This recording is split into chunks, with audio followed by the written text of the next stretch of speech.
Hello everybody, welcome to the Medyo Serious Talk Show with me, Red Oliero. So, ngayon, kakatapos lang ng April, kakatapos lang natin mag-file ng ating ITR. At alam mo namang napaka-updated na Medyo Serious at on time tayo sa mga issues. So, 1 month later, nag-invite kami ng tax expert.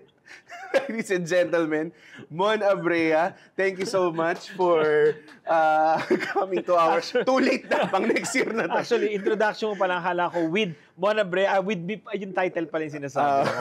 Kaya sabi ko, ay, hindi pa pala ako introduce. Hindi pa. Tapos tama ka, 1 month after. Very advance for next year. Advance for next year tayo. Hindi tayo late. Advance for next year. Yun ang ano natin. So, ano natin, no? Tax, malaking, ano yan? Perwisyo. Ay, Yun, nagsabi. Yung tax expert nagsabi. Sorry. Parang, I would say, naghahanap ako ng proper word for it. Ito yung something na... Buiset. Buiset, sige. Ano ba? Pero, ang sinasabi ko is something na talagang ayaw nating itakil. Pero kailangan nating itakil. Once a year at least, makikita mo, or sige, fine, once every quarter. Kaagatin ka eh. Kahit iwasan mo, kahit hindi mo, i-ignore mo, merong, may kailangan mo siyang harapin. So, okay. Ito na lang, para lang magsimula. Sabi mo, ayaw nating ayaw nating itakil. Oo. Pero, kala ko ayaw nating bayaran. ayaw din natin bayaran. Pero importante, do you think, kunwari, perwisyo, buwisit siya, ano bang maraming mga negatives na ano. Pero, importante siya. Are you still an advocate of, the tax? The tax is still important? Ganun? I think lahat naman ng ginagastos natin o binabayaran, nagiging buwisit o mabigat o ayaw natin. Kapag hindi natin nalalaman para saan. Yun din. Or hindi natin nararamdaman yung value. I think yun yung point, ba't siya buwisit? Okay. Buwisit kasi inahalal natin eh. Kaya sa election pwede ba next week? Ayusin natin para hindi masyadong buwisit. Pero again, naniniwala pa rin ba ako? Oo, kasi parang sa akin, walang libreng kalayaan, walang libreng pag-asenso o kabuhayan. Lahat may puhunan eh. Dapat lahat may taya. At pagdating sa pagbabayad ng buwis, walang mayaman mahirap. Basta dapat lahat may taya. Para makausad tayo sama-sama. Yun lang, kapag inupo mo yung mga buhaya, hindi makausad. Kasi nginangat-gap nila, kinakain nila lahat yung diba? Hindi nagagamit ng tama. Yun yung I think yun yung reklamo natin, yun yung ba't siya buwisit. Hindi dahil ayaw natin ng tax, kung hindi natin alam kung saan napupunta or pinipilit nating sabihin sa sarili natin wala tayong magawa. Tama. Kasi ganyan na talaga, corrupt silang lahat. When in fact, dalawa lang naman yung importanteng obligasyon natin, magbayad ng tamang buwis at maghalal ng gagamit ng buwis na yun. Sa tama. Parehas natin hindi ginawa ng tama. Ayan, nagkagulo Pilipinas. Nagkagulo na, tsaka parang endless cycle na siya na... Imagine mo lahat ng hindi nagbabayad, takbo ka na lang sa gobyerno. Hindi ka habulin ni Biyaya. Hindi ka na mahisingal. Hindi ka na habulin. Ano ba tawag doon? So, para din sa... Hindi ko sinasabi na tawag doon, baka hindi alam ng mga tao to, pero para lang maklaro natin kung sino ba dapat ang tinataksan? Well, alam mo, unang-una, ito ay kapangyarihan ng gobyerno o ng estado para matugunan yung pangangailangan ng mga mamamayan nila. Yun yung ideal na ibig sabihin niya, diba? So, sino dapat nagbabayad? Yung may kakayanan or may kinikita. Tama. Kasi hindi mo naman pwedeng singilin ng buwis yung walang trabaho. Tama. Pero kapag yung walang trabaho, nakatanggap ng ayuda o ng tulong, nagkaroon siya ng pera, pambili, nabubuwisan pa rin siya kasi yung tinatawag nating indirect or VAT. Value-added tax. So in short, yung may kakayanan. Either kumita ng sarili o gumastos. Kasi ang buwis natin, either sa kinita, income tax, or sa mga ginagastos or consumer tax or consumption tax. Yes. And syempre, kung mas malaki yung kinikita mo, ibig sabihin, malaki ang kinikita mo, mas makakapagtago ka. Ay, dapat mas malaki ang babayaran mo. Mas makakapag, mas madidiskartehan mo. Di, mali. Maling-mali. Kasi di ba parang ang nangyayari, kapag gusto mong proteksyonan yung negosyo mo, ayaw magbayad ng buwis, takbo ka sa Senado. I mean, yun yung nangyayari. Sorry. Kaya nga sabi ko, hindi dapat, ang binoboto natin dapat, yung serbisyo yung nasa isip, hindi negosyo. Sa totoo lang wag na tayong maglokohan. Ano yung benepisyo pagka nasa gobyerno ka, diba? Tama. Pero ulitin ko po, ang buwis, dapat lahat tayo may taya at dapat nagagamit para suportahan ang mamamayan nito. Kaya meron tayo actually say kung saan dapat nilalagay yung pera ng bayan. Tama. Diba? Kaya nga nung binawasan yung budget ng education, parang konti lang yung nag-react. Hindi, dapat lahat nagre-react. nung pinasa ni Bam Aquino yung free tuition, hindi lang dapat pasalamatan si Bam, trabaho niyo yun. Oo nga. Pero dapat siguraduhin na free tuition nga, ang dami naman project, pati paso ng sa pinababayaran sa estudyante, hindi. Dapat wala talaga. Kung tutusin, pati pagkain nila dapat libre. May Kasi nasa stipend konstitusyon dapat. ang prioridad, edukasyon. Bakit hanggang ngayon? Wala pa rin. Pag sa Pilipinas, kasi sa ibang bansa, ang public school or public education, social. Yeah. Bakit sa Pilipinas? Walang mahirap, walang mayaman na nag-aaral sa public school. Totoo. Tsaka Kasi parang mainit goal talaga yun. Tsaka parang goal talaga na parang kumbaga parang last resort mo na talaga na. Diba? Mo sa Or public hindi ka education. pupunta sa, ang tawag dito, sa clinic, sa, yung ang tawag dito, sa public hospital, Yes. o doon sa mga clinic, o yung malasakit center ni, wag na natin banggitin, na baka manalo. Diba? Hindi ganun dapat. Dapat ang serbisyo ng gobyerno, hindi latak o hindi para lang sa mahirap. Mali yung konsepto na yun. Parang nung ayuda. Bakit nagka-COVID lang ba mahirap? Oo nga. Hindi, dapat may tulong o sustento lahat. Oo. Kaya naipit dyan nung COVID, yung mga middle income Totoo. Yung mga empleyado. Kasi pagka nakakondo ka, patay ka. Wala kang supply. Samantala, hindi mo naman nabayaran yung kondo mo. Nagkataon lang ng upahan ka doon, kaya ka nandun sa building na yon. Ako, isa po ako doon. Diba? Wala kami natanggap, diba? Pero ang point Di umabot. is, doon mo dapat ina-assess yung bang pinubayaran kong pondo ay nailalagay sa mga mapagkakatiwalaang kamay kasi sila yung nagdidesisyon. Tama. Pero hindi mo pwedeng gawing dahilan na dahil corrupt sila o palpak sila, hindi ka magbabayad ng buwis. Pag walang taya, wala din tayong karapatang magreklamo. Dapat lahat tayo may taya. Tama. At hindi mahalaga kung magkano. Basta basta honest, basta kasi tapat. I think equity-based naman siya. Like, kunwari kung kumikita ka ng 10,000 tsaka 100,000, kung pares naman yung percentage na, kumbaga parang scale yung percentage na ano mo. So, ibig sabihin parang same yung contribution mo. Kasi unfair naman kung yung ibubuwis mo sa bilyonaryo, ibubuwis mo sa 'di ba? Correct. Kumbaga, kung talaga mas malaki ang kita, ulitin natin, mas malaki dapat ang taya o binabayaran. Ganun talaga. Ang masaklap, I think, is, nung dati, nung empleyado ko, yung tax is automatic ginagawa na ng company para sa akin. Which is parang, again, another issue yun na talagang, okay, kung wala kang alam sa tax, nalalaman mo na lang, hindi mo na talaga nalalaman na ganito kadami yung binabawas, ganito kadami yung binibigay. Hindi mo na nararamdaman, di ba? Nung nagtapos ako sa employment, nag-freelance ako, and then eventually, nagsimula ako ng sarili kong maliit na company. Freelance, no? Akala mo nakalaya ka. Freelance, ang sarap pakinggan, di ba? Hindi mo alam, hahabulin ka na ngayon ni BIR. Hindi talaga. Grabe. Tsaka kailangan magaling ka magsulat ng maliit na Salit ng mga space. mga resibo and everything. Doon ko nalaman na parang ang baba ng knowledge ng common na tao sa taxation. Like kasi ako nung lumabas ako, nung freelance ako, yun din yung konsepto ko. Wala na akong ba kailangan bayaran, hindi ko na kailangan. Yung mga kaltas na to, wala na kasi wala naman akong kumpanya. Yung pala, ano pala siya? Dapat, ngayon, naging responsibility mo na ngayon yung sarili mong financial situation. Kasi under sa ating tax code, maliit o malaki, kumikita ka o hindi, parehas yung compliance. Kailangan mo pa rin mag-file.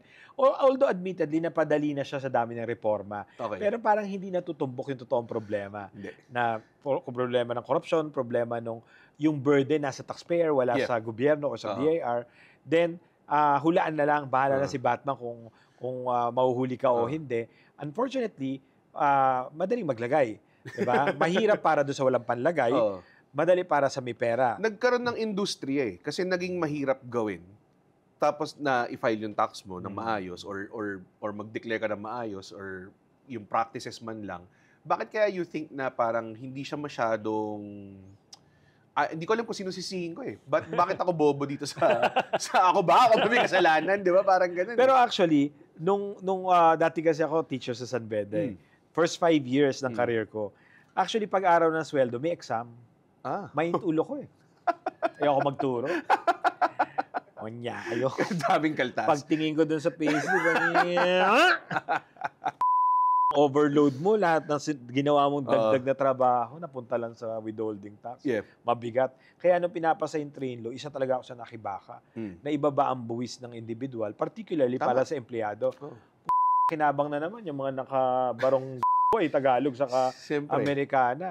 Di na nga nagbabayad ng tama to mga lawyer na to, nagtakbuhan pa sa Kongreso. So, ang punto ko dito is, ang talagang dapat na proteksyonan, yung mga empleyado na fixed income earners. Yes. Pero instead, nakinabang pa kami mga professionals, Yes. mga lawyers, mga doktor, mga accountant, na from the very start, hindi naman honest taxpayers. Oo. At hanggang ngayon, nakatira sa Forbes, pero piso lang yung binayaran Oo na nga buwis. Diba? Ayup talaga. Oo. Dali-daling silipin eh. Oo. No? Ay, tignan mo lang yung Instagram. Yun nga yung sinasabi ko, parang kung gusto mo mang audit, tignan mo lang yung Instagram ng mga tao. Tignan mo kung proper, tignan, ibangga mo lang kung yung tax na dideclare. Diba? Tapos ang daming pinapadla ko hinahabol na malilit na Mismo. kumpanya. Oo nga. Tapos yung malalaki. Paano ba nasiselect yan? Ano ba, random lots ba yan? Ano ba yan? Hindi, syempre ang BIR naman talaga merong investigation group yan or meron talaga nagmamatsyag. Pero tama ka din, meron din nasa social media. Kaya pag minalas ka, follower mo pala yung BIR. May bago kang bahay ha. Ano to, house tour. Ayun, nakatanggap ka ng LOA or letter of authority the following week. Totoo yun, nangyayari yun.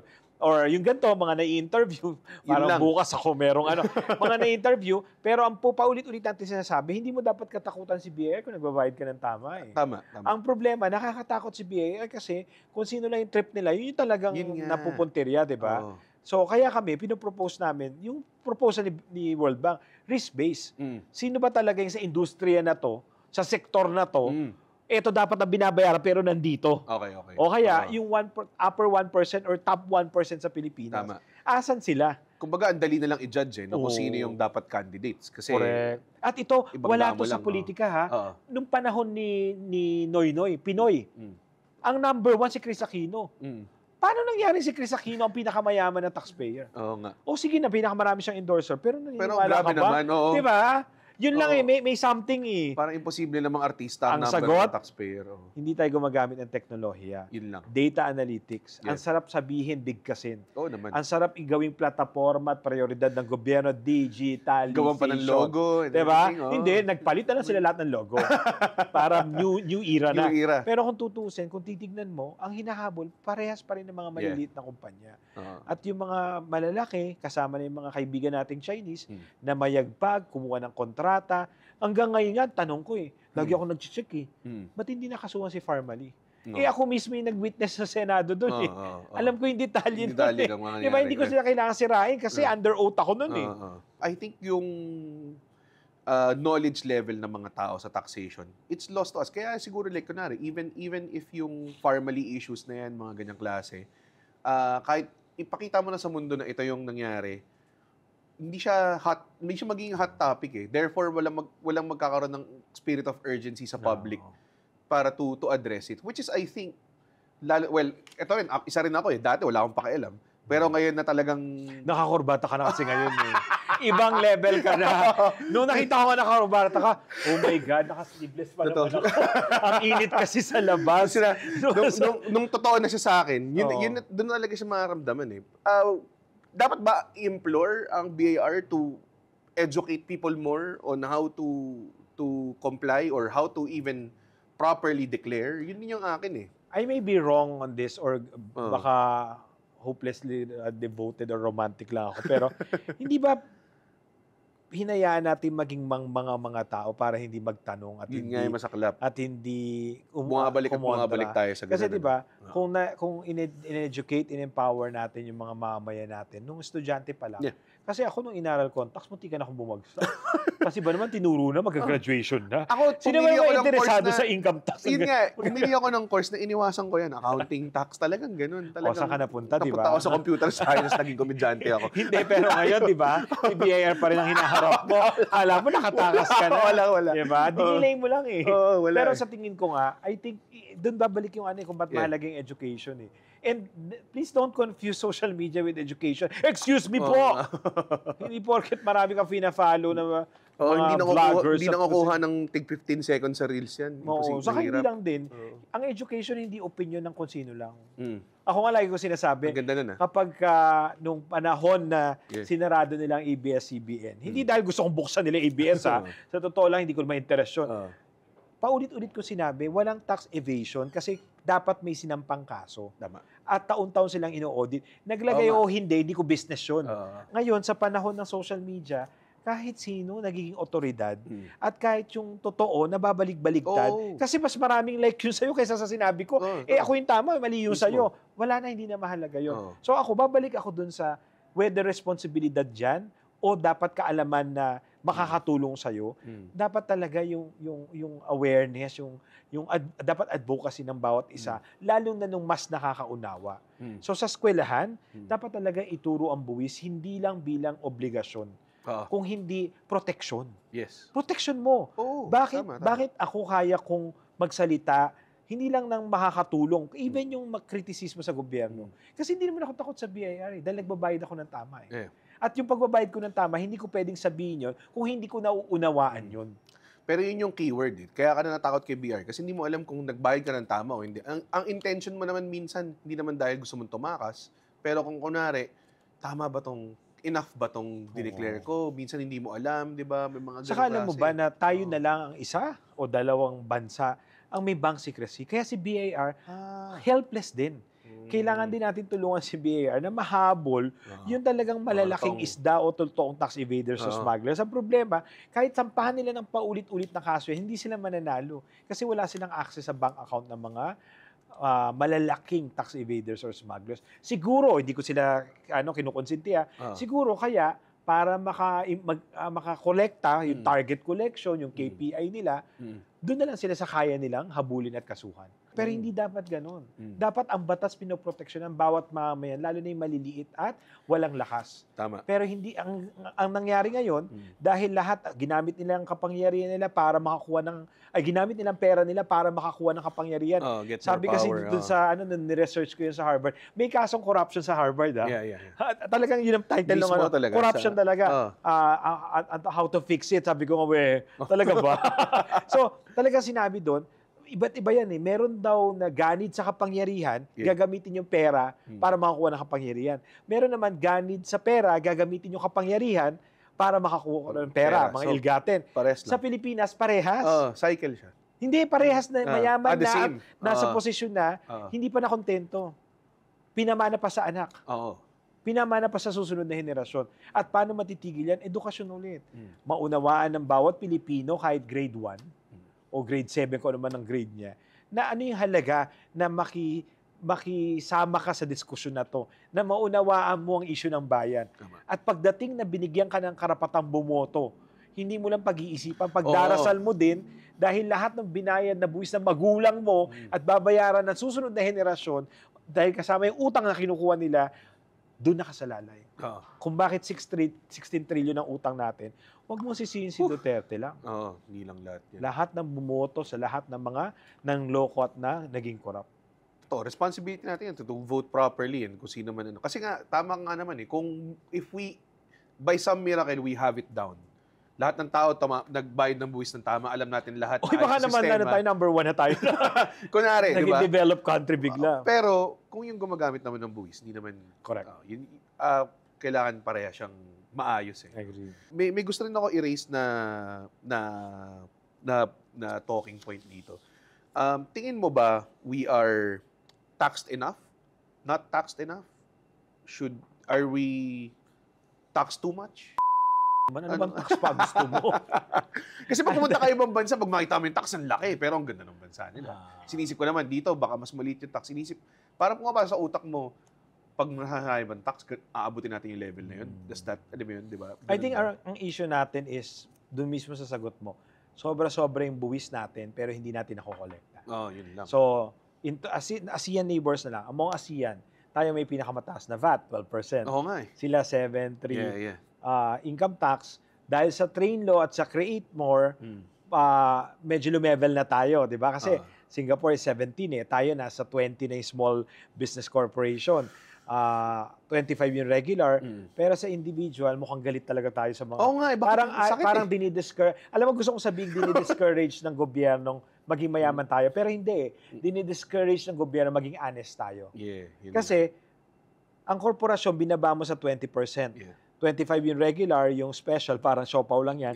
Yung special, which is yung mga galing sa tax incentive regime, or mga small businesses below 5 million and below ang net income, 20% lang ang corporate income tax. Ang regular, 25%. Ang individual, 25 to 35. 35. Imagine mo, 35%. That's like 10 to 15% disparity versus corporation Oo nga eh. rate. So in short, you're not encouraging individuals to be honest. Lahat ng kikita ngayon ng above 8 million, either mag-under-declare o ipapasok sa ibang entity. Which is actually what's happening. And with the one-person Para corporation, bumaba yung bracket mo. or with the one-person corporation, magko-corporate na lang ako. Oo nga. Kasi sa corporate, flat 25 or 5%. 20. Yeah. Eh dito sa hanggang 35%. Oo nga, abot. Pag naging successful ka, bawal maging successful. Or i-post mo, wag mo i-declare. Which is ironic, di ba? Yeah. Pinopost natin lahat ng biyahe natin, lahat ng awards at mga business natin, pero pagdating sa ITR, parang lugi lahat. Wala kami kinita. Diba? O kaya, sikat na sikat yung mga influencer vlogger, pagka-type ng examiner, walang TIN number. So, hindi talaga, wala yung consciousness eh. Yung sinasabi mo, urgency, consciousness, I think talagang walang pakialam. Yeah. When I had a small business before, na may computer shop Ako, kami yung mga ginawa. small na yan. Ayan. Alam mo, what ultimately really wore it down was also yung annual na mga business permits and everything that we had to pay something based off our gross. Correct, kasi other than BIR, may LGU pa na based on gross. Yun yung punto mo. Yun yung masaklap eh. Oo. Eto ka, nagtayo ako ng foundation. Hindi pa bumubukas, wala pang donasyon. Meron ng minimum na 11,000. Diba? Diba? Thank you, QC. Diba? So, parang ang sa akin, hindi siya talaga friendly. And yet, sinasabi natin, the ease of doing business. Alam niyo po, for more than 5, 6, the entire term ni Duterte, I'm the co-chair ng ease of paying taxes, sa ease of doing business. Kaya kong sabihin talaga sa inyo, na nung panahon ni Duterte, ang daming efforts to reform. Okay. But the thing is, how many of it were institutionalized? How many of it were legislated or turned into something concrete na hindi na magagalaw pag nagpalit ng commissioner, ng mayor? Kahit anong sabihin mo, kahit ikaw. So until now, we're saying ease of doing business, but time should come that it should be you, the regular employees, the foreign investors who will say, madaling magnegosyo sa Pilipinas. Hindi yung gobyerno nagsasabi madaling magnegosyo. Because it's hard sell eh. Yeah. They're promoting something. Diba? Like QC. QC is one of the best. In fact, sa World Bank, yan ang case study eh. Talaga? Oo. And yet, tanungin mo yung mga negosyo sa QC. Galit sila lahat. Diba? And yet, yun na yung best model natin. And of course, we have to give credit din doon sa mayor sa dami ng reforms na ginawa. And yet, nahihirapan pa rin yung mga negosyo. Again, it's not attacking or criticizing who's in power. We're saying there's still a lot more to improve. And automation will not answer it if the process is complicated. Pati yung AI may hilo, magkaka-cancer. Hindi kakayanin ng AI. Kulang ang AI power. Totoo nga eh. Diba? Parang hindi yata kayang gumawa ng computer na may processing power na. So the complications of yung sobrang daming, like kung ano lang ma-declare mo na expense, duguduhan ka eh. So in short, we address all these issues with higher taxes, with more taxes. Kaya maraming salamat kay Finance Secretary Recto na tauhan siya. Balak pa niyang itaas yung capital gains, yung donor's tax at estate tax from 6 to 10. Honestly, yung estate, okay na eh. Sana lang makakolekta sila kasi lahat na namamatay na mayaman. Sa obituaryo ko lang nakikita, walang tax returns. So ang sa akin is, wag naman dumating yung point na yung mga nagbenta ng kondo nila para kumita ng konti, mapuputa pa yung kita dun sa 10% ng capital gain. So at least ni-retain na 6%. Marami pong salamat. Kaya ako, mukha lang akong parang nanggagalit at nagre-reklamo. Pero we keep coordinating, collaborating with the government. Kasi kung meron ako natutunan sa Harvard, yun lang eh. Yun yung hindi ko makakalimutan eh. Useless ang brilliance mo if the government will not listen to you. Totoo. Useless ang ideas mo if the policy makers will not include it. Kasi if it's not being executed, correct. Walang mangyayari. I don't mind who gets the credit. Pero sana whatever will really make our lives, all our lives simpler, easier to make money, and easier to pay taxes, sana yun yung direction. Hindi yung puro superficial PR. What's a good first step towards that direction? Abolish yung BIR. Hindi. Ano yun? Sorry na. Anong magandang first step? Kunwari, kung sabihin natin meron kang magic godlike powers of fixing the finance of people. Yan, ganyan. Madali lang.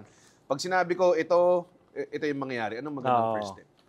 Kasi malaki yung problema eh. Kung sa BIR lang or sa tax lang mismo, siguro itigil talaga muna yung audit. Suspend talaga muna Talaga? lahat. Okay. Then we monitor anong industry, anong sector yung nagbabayad ng maayos. Maganda. Yung maganda. walang harassment, walang epekto ng kahit anong kasuhan. Tama, proper data analysis. Yeah. Exactly, di ba? Ang sarap pakinggan, parang pang masters kasi, pang graduate, pang matalino kasi. Oo, Pero diba, tatlong magandang words. di ba? Pag-aralan talaga natin. And hopefully that data will give us more than 3 trillion. Yes. Kasi ang yabang natin na nakakolekta tayo ng 2 trillion last year. Nga. O tama naman si Vietnam 16 trillion eh. Oh my God. Totoo ba? Oo. So in comparison, Sorry, ang galing lang ako natin- sa Vietnam Ang ganda ng Vietnam, by the way. Oo, pero mas maganda Pilipinas, hello. Pero sila 16 trillion.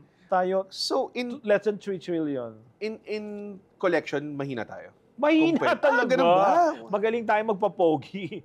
Mahina Okay. talaga. Kasi hindi sa walang ginagawa si BIR eh. We're talking about the tax effort ratio eh. Okay. Hindi tayo makalagpas-lagpas. Alam mo yun, dapat 3 digit. Pero ibig sabihin, dapat nasa 20%, 30%.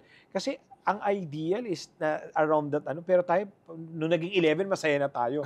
And when I say tax effort ratio, total collection versus the GDP. Okay. So talagang ginigauge mo sa galaw na ekonomiya, Tama. kung nakolekta ba talaga yung dapat na buwis. Yun na nga, buwisit eh. So, imbis na makolekta, yung mga mas malaki kinikita, kanya-kanyang discarded, kuha ng lawyer, kahit kasuhan ni BIR, talo si BIR. Imagine mo ang impact ng lahat ng ginagawa ni BIR na audit, less than 3% ng total collection. Bakit grabe? Diba parang point, hindi ba napagod lang si BIR for less than 3%? Yeah. Hindi pala ganun kadami. Hindi. And worst part, the 97%, kasi dalawa lang naman yun, to compute the 100. Yung in-audit saka yung voluntary. Voluntary. Yung 97% voluntary. So, Voluntary, karamihan, not honest pa yun. Oo nga eh. So imagine mo. So, ibig sabihin, sila,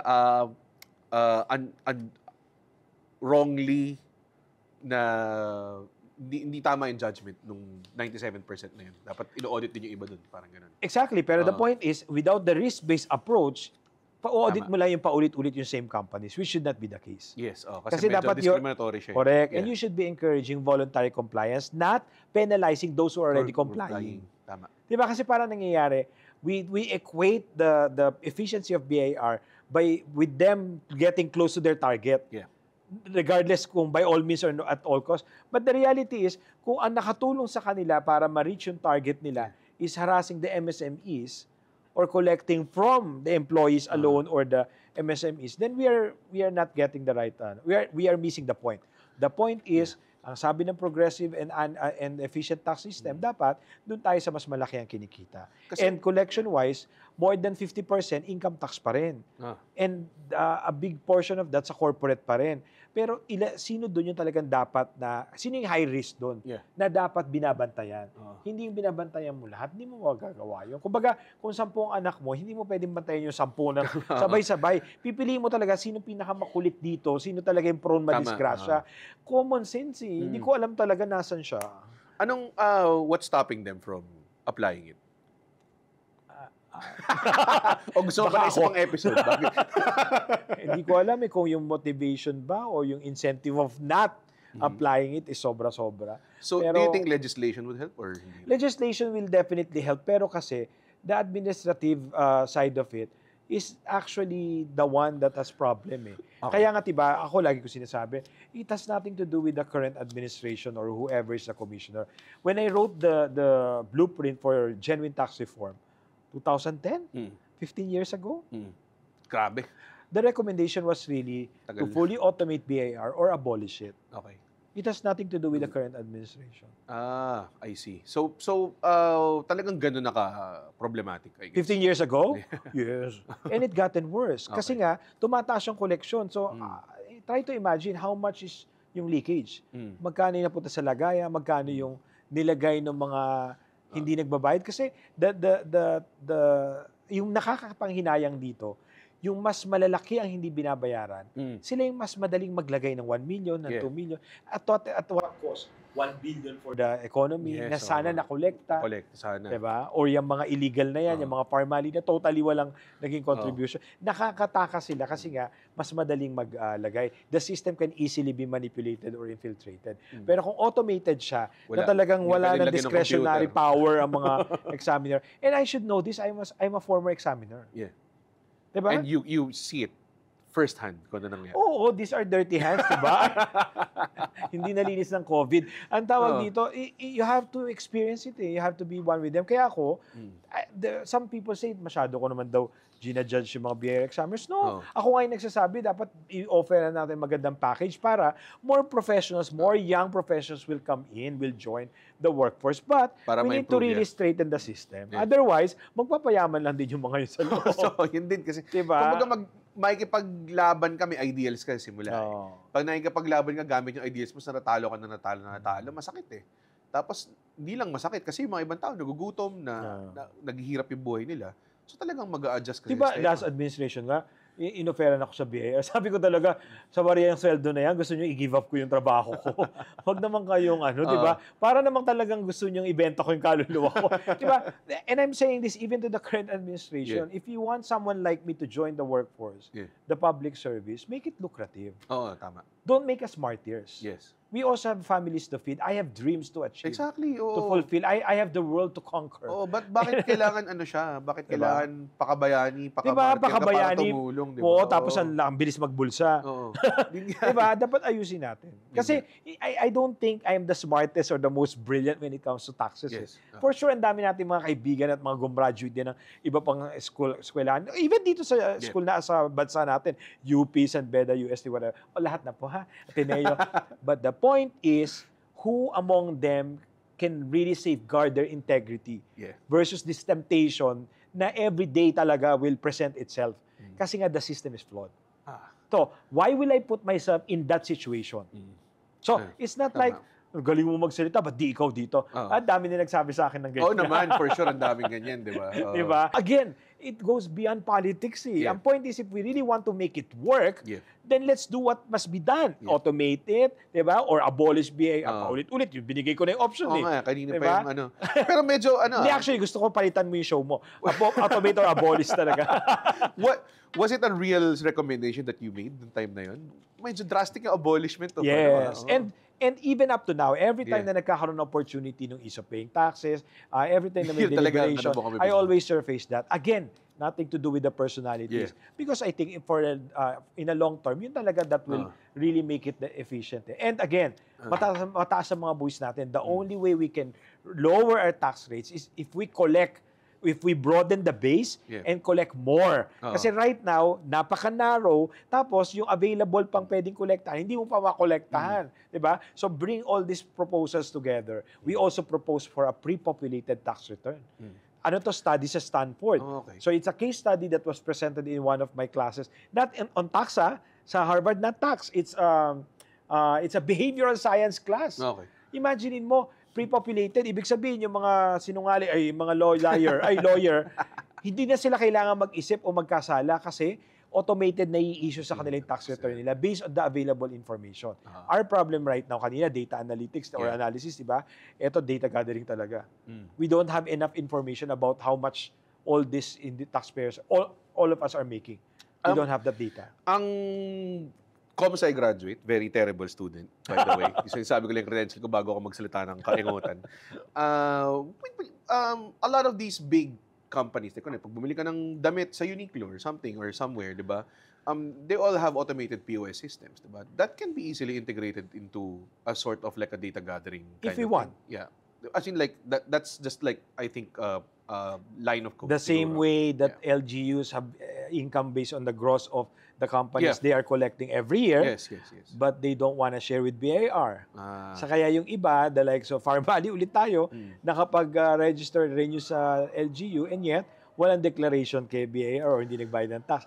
It's data sharing eh. It's really harvesting or integrating all this I think information. mahirap Or i-open tama up ka i-level up ko lang kasi example mo, Uniqlo eh. Porsche. yan. Di ba? Bumili ka ng sports car. Dapat naka-register sa'yo na bumili Dapat ka ng Porsche. siya nag-flag ka agad. Bumili Hoy! ng Porsche dito. Isa dito sa magkausap, bumili ng Porsche.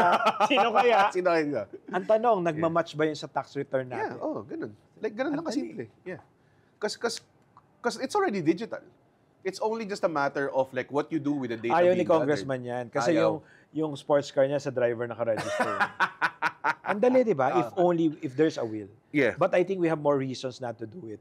Yun Kaya lang. ako, ibabalik ko dun sa edukasyon, ibabalik ko dun sa awareness. But at the end, each one of us has accountability. This conversation will be useless. Tama. If those who will listen No will just, ang guling ng dalawa.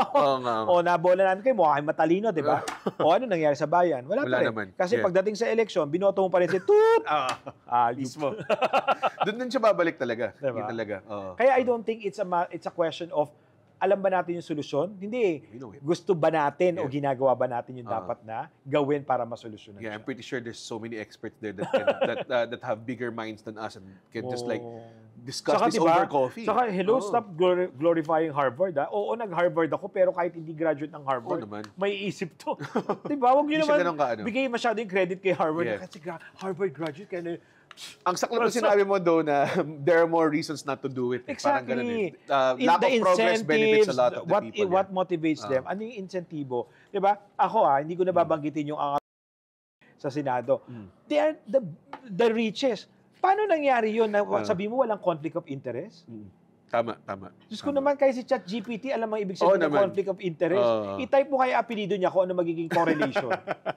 Diba? Yan naman pag nag-aaral. Ang sarap pag-aralan, pero diba? tama eh. Kunwari, pwede ba tayo magkaroon dito? Yung correlation nung pinakakorap at pinakamayaman? Pwede yan.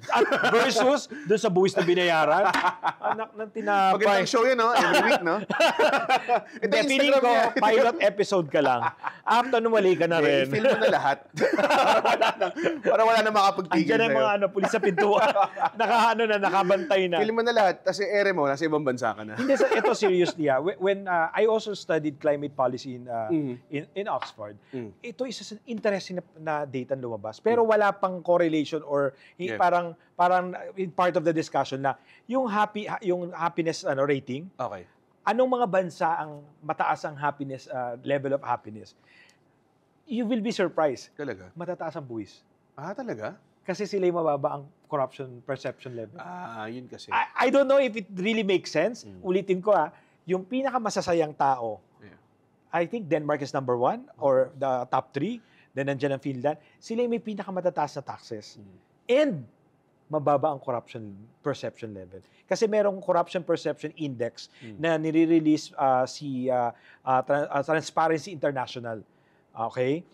And meron din tayong ease of doing business, competitiveness ranking, etc. Lahat may mga ganon. Pero pag hinanap mo yung correlation, again, walang study na available. Pero pag tinignan mo, yung pinaka-satisfied or happy ng mga tao, sila yung matataas ang buwis ng bansa nila, pero sila din yung mababa ang corruption perception index. Usually, interesting, di ba?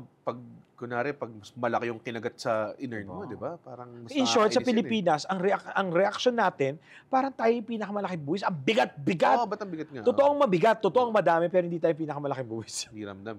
Pero corruption-wise, lahat tayo may reklamo. Yeah. Pero lahat tayo din may sagot na. Lahat naman sila. So in a way, nag-give up na rin. Yung corruption, I think, umabot na sa point na talagang, and we could dedicate a whole season about this, honestly. Umabot sa point na talagang tinanggap mo na way of life siya.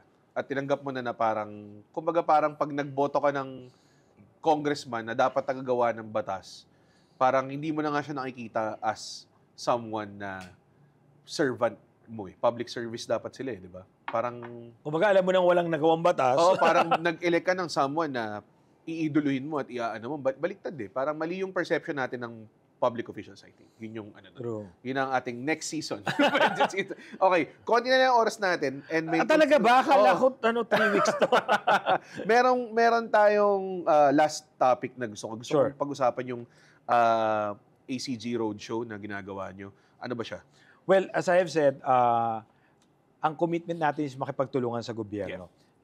setting aside politics, ang nakita ko kasi ang dami nating potentials na hindi natin ma-harness o hindi talaga natin ma-maximize kasi nga, we're divided because of politics, we're divided because of different opinions or views.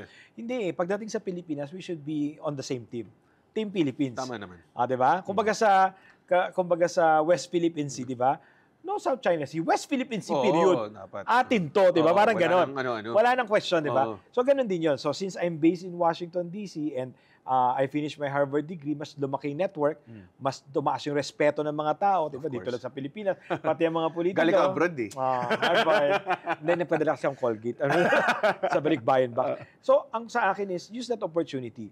So, I am now helping promote the Philippines to really attract more foreign investors. And at the same time, help our legislators tweak or address yung mga problems on policy level. Kasi sila mismo yung nagko-confide, di ba? Kaya nga dun sa Create More, we're very proud and happy to note na finally electronic na yung battery fund system natin. And we're one of those na talagang nakiusap talaga, sabi namin kay Senator Gatchalian, you need to meet one of this big Japanese investor. And they met via Zoom. We facilitated it so that you would know their concern. And also, so you would understand the dilemma of BIR. Kasi ang dali kasing gawing masamang tao kalaban si BIR eh. Tama. Without really looking at the real problem. Collectors. Correct. Saka, sino ba namang masaya pag andyan ang collector? Di ba parang pag collector, iniiwasan mo talaga. But again, objectively speaking, hindi si BIR ang kaaway, but there are a lot of things to improve. On a policy level, administrative, yung automation, paulit-ulit na natin sinabi, diba? Or i-abolish na lang, ano po? So, napakinggan. So, sa Create More, may dalawang pumasok na nanggaling dito sa roadshow. One is the creation of RBE Taxpayer Service. It's dedicated for registered business enterprise na nagkaroon ng mga incentives, mostly mga foreign investors, na hindi na sila dapat ginugulo o inaharas ni BIR. Kasi niligawan natin sila para mag-invest dito. Sabi ni Presidente, roll out the red carpet, tapos red tape yung nakasalubong nila, diba? So, ito yung point natin, diba? We make sure we remind our government partners that here are our investors. Let's take care of them. And when they have a VAT refund, let's not make it difficult. Kasi lagi may kasabihan dito sa Pilipinas, pag dito daw, pagka nagbayad ka ng sobra, ang refund forever. Yun nga eh. Diba? So again, wag natin i-normalize yun. Pero mahirap kasi yun yung undertaking na yun. Parang nagbebenta ka sa mga tao ng product na hindi pa masyadong maganda. Parang but at the same time, ang maganda dito is bahagi ka din sa product development. So hindi ka basta marketing or salesperson. At wala din akong quota. So ang objective talaga natin dito, we bring them in, but we also partner with these foreign investors or foreign chambers to improve our policies or the business climate. Kasi tama ka naman ang dami pang dapat i-improve. Pero may pag-asa tayo. Yes. Alam mo, with the US tariff, we're really the apple of the eye. But let me warn you, that's a window of opportunity, but it will close soon. Oo nga eh. In the long run, everyone, the global chain will be affected. So we have to really be ready. Okay. When yung US tariffs hit, ang impact natin is parang merong opportunity tayo. Correct. Because we're second to the lowest. Pero 10%. yung pagka-volatileness nung application nung tariffs na yun, it could be just as abolished the next week. Correct. And let's face it, Trump is there, but not forever. Yun naman. Tama. So whatever opportunity that we have gained, he's there for at least 4 years. Correct. But it's not forever. In the long run, what is forever is if we really improve our institutions, make it stronger, para kahit sinong nakaupo o umupo, hindi masyadong nawiwindang. Lumalaban tayo. Diba? And at the same time, if we try to attract foreign investors, let's naman protect our MSMEs. Oo naman. Kasi nakakainis pala. Hindi ako natutuwa. Ang nakakainis kasi is we always say, support MSMEs, pero suppliers natin Chinese companies. Yun nga. Diba? Let's make the MSME suppliers. If we say renewable energy, sana makita natin sa mga building ng mga gobyerno, ang solar panel. Tama. Diba? Makita natin may ESG din sila. Kasi parang minsan, it's easy to talk eh. Talagang ang tawag doon, easier said than done eh. Oo naman. Minsan politiko na tayong lahat eh. Ang daling mangako na lang, bahala na kayo, paano gagawin? Pinangako ko na nga ako pagagawa. Saka masaya mag-conceptualize at mag-imagine at mag-isip na, ito nang gagawin natin. Pero pag ginawa mo na, di ba? Mahirap. Nakakainis ka kung presidente, pa-block ko yung show mo. Hindi ka na-e-air. Nakakainis ka. Yun ang goal namin. Ma-block. Oo. Well, sa episode na to, sana ang primary takeaway sa show na to. May takeaway ba dapat? Meron talaga. Oh my gosh. Ito, Oh. sigurado ako, talagang ito importanteng takeaway na kailangan sabihin. Mahal namin ng BIR. Huwag niyo kami i-audit. Yun ang pinaka-takeaway. Thank you so much. Thank you po, Sir Mon. Medyo Serious Talk Show is on every Tuesday at 1 News, 9 p.m. Kung wala kayong TV, tulad ko, punta lang kayo sa YouTube, type nyo Medyo Serious Talk Show. Okay, tama rin. Type nyo lang. Diyos ko, kahit medyo serious lang. Feeling ko kahit serious Olyero, yun lang. Alam mo, keywords lang. Kaya lumabas yun. Ande ko ako sa idugtong may buwisit. Iwas buwisit. Ikaw ang panoorin. Lagay natin sa keyword. Diba? Lagay sa keywords. #mahal namin ng BIR. Thank you so much.